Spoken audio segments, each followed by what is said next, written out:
नमस्कार साहिब बंदगी। आज की साखी है, दो साखियों पर चर्चा करें। रंग ही ते रंग उपजे, सब रंग देखा एक, कौन रंग है जीव का, ताका करो विवेक।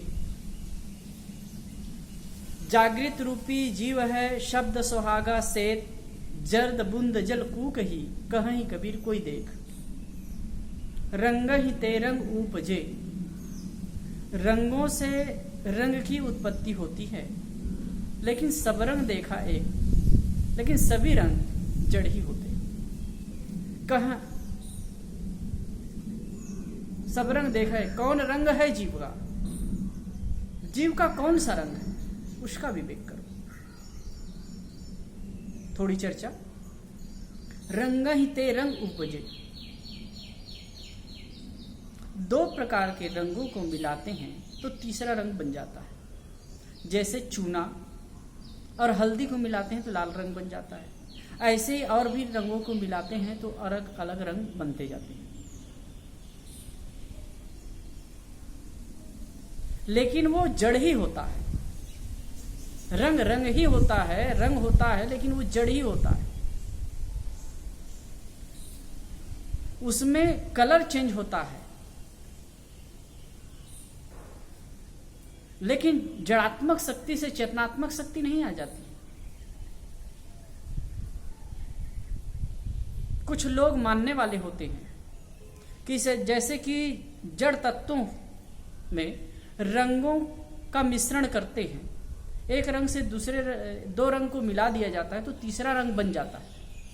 ऐसे ही जड़ तत्वों के सम्मिश्रण से ये चेतन बन जाता है। जैसे 5 तत्व से ये शरीर बना है, तो 5 तत्वों के सम्मिश्रण से एक जब शरीर की रचना हुई तो उसी में जीव भी बन जाता है।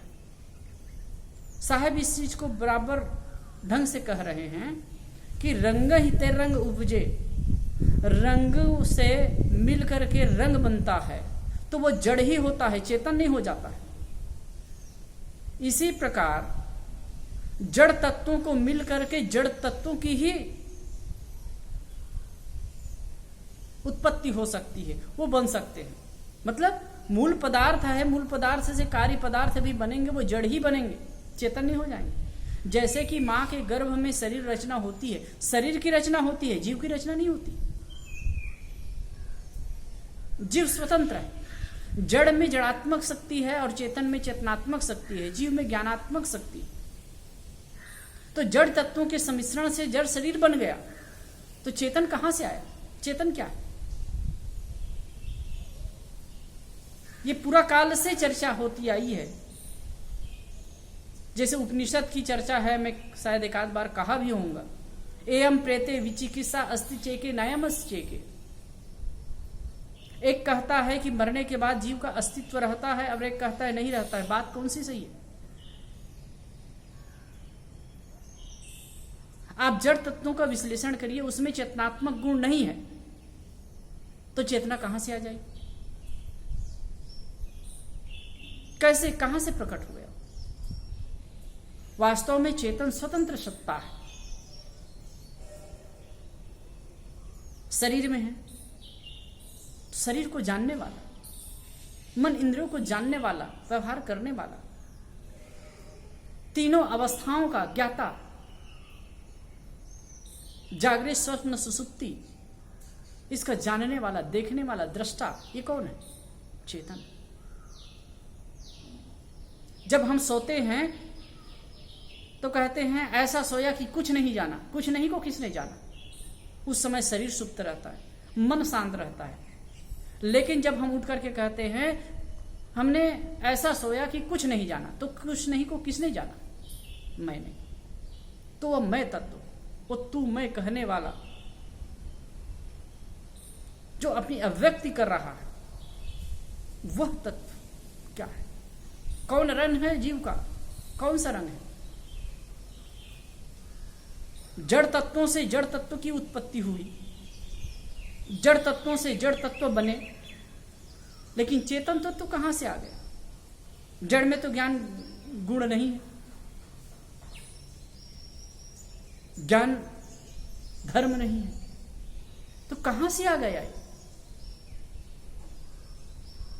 वास्तव में चेतन है, स्वतंत्र द्रव्य है, और चेतन में ज्ञान गुण है, चेतनात्मक गुण है, जो जानता है। जड़ को जाने जड़ नहीं होई, जानन हारा जीव है सोई। या फिर कहे सबको जाने सब नहीं होई, जानन हारा जीव है सोई। सदगुरु पूरन साहब ने कहा सबको जानने वाला सब नहीं हो जाएगा। आंखों से मैं दृश्य को देखता हूं, दृश्य अलग है, मैं अलग हूं। आंख साधन है, दृश्य भी अलग है, तो दृश्य को जानने वाला दृश्य नहीं हो गया, दृश्य को जानने वाला दृष्टा होता है। इस तथ्य को समझना चाहिए। मैं हूं, इसमें किसी प्रकार की संदेह नहीं, और सब बातों में संदेह हो सकता है, लेकिन मैं हूं इसमें कोई संदेह नहीं। वैज्ञानिक कहते हैं कि शरीर की रचना में परिवर्तन होता है, शरीर में नित्य प्रति परिवर्तन हो रहा है। 7 वर्ष में शरीर के सारे परमाणु बदल जाते हैं, तो क्या मैं बदल जाता हूं? जब आदमी बच्चा जब पैदा होता है तो 1 फीट का रहता है, 2-3 किलो का होता है, धीरे धीरे बढ़ते बढ़ते 5 फीट का हो जाता है। शरीर बढ़ा, मस्तिष्क का विकास हुआ, मानसिक विकास हुआ, लेकिन चेतन किसी को लगता है कि मैं 4 वर्ष अलग था, वो आज अलग हूं। शरीर में परिवर्तन है, लेकिन मैं में कहां परिवर्तन है? साहेब कह रंग ही तेरंग उपजे, सब रंग देखा एक, कौन रंग है जीव का ताका करह विवेक। रंग से रंग की उत्पत्ति हो गई, लेकिन वो जड़ ही होते। इसी प्रकार भौतिक पदार्थ के मिश्रण से, जड़ तत्वों के मिश्रण से जड़ तत्व ही निर्मित होते, उससे चेतन नहीं बन जाता। चेतन एक स्वतंत्र सत्ता है, स्वतंत्र द्रव्य है। और बात को छोड़िए, कोई मैं अस्तित्व को, अपने अस्तित्व को कौन नकार सकता है? यदि कोई कहता है जीव आत्मा कुछ नहीं है, फिर भी कौन कहता है? जो है तभी तो ना। मुर्दा तो नहीं कहता कि मैं नहीं हूं या चेतन नहीं है, वो है तभी कहता है कि मैं नहीं। जैसे किसी कमरे में कोई बैठा हो आदमी और उसे बाहर से कोई आवाज करे तो कहे कि आप वहां हैं, और कहे कि मैं नहीं हूं, तो नहीं हूं कहने वाला भी सिद्ध कर रहा है कि वो है इसीलिए कह रहा है कि मैं नहीं हूं, इसलिए मैं हूं ना, जो ज्ञानात्मक पूर्वक क्रिया करता हूं। एक मैं उस पर सुंदर से उदाहरण दूं आपको। एक बार मैं इलाहाबाद आश्रम में एक जगह बैठा था, बैठ करके कुछ पढ़ रहा था, तो एक रूम से एक चूहा निकला और निकल करके भागने लगा। तो जिधर मैं था उधर ही भागने लगा, फिर रुक करके इधर उधर देखा और अपोजिट भागने लगा। तब मैं सोचने लगा, यदि ये चेतन नहीं है, चेतन कुछ नहीं है, तो क्यों ऐसा किया? इधर भाग जाना चाहिए, इधर ही जाना चाहिए। नहीं, वो ज्ञानपूर्वक क्रिया किया। उनको लगा कि इधर जाने में खतरा है तो दूसरी तरफ भागा। ये ज्ञान गुण है, ज्ञान रंग वाला जो जीव है, ये स्वतंत्र अस्तित्व वाला है, स्वतंत्र है। हाँ, इनका गुण ज्ञान है। शरीर संघात से जानने और समझने में आ रहा है।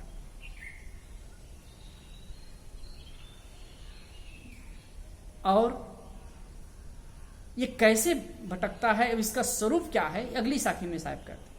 जागृत रूपी जीव है शब्द सुहागा सहित, जर्द बुंद जल कू कही कही कबीर कोई दे।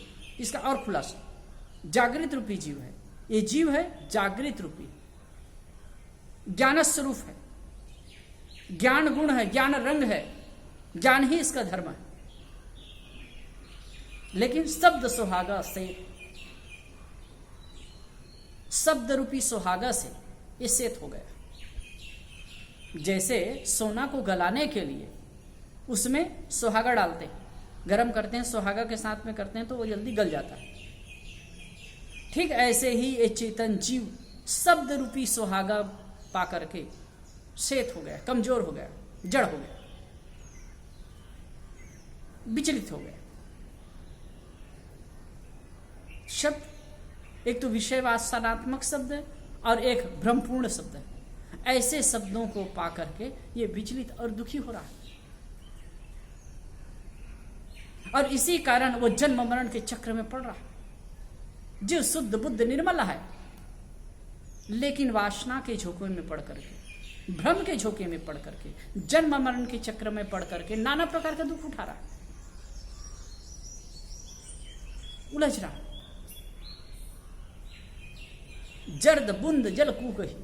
शेत का मतलब है कमजोर, शिथिल। शेत का मतलब होता है कमजोर, शिथिल।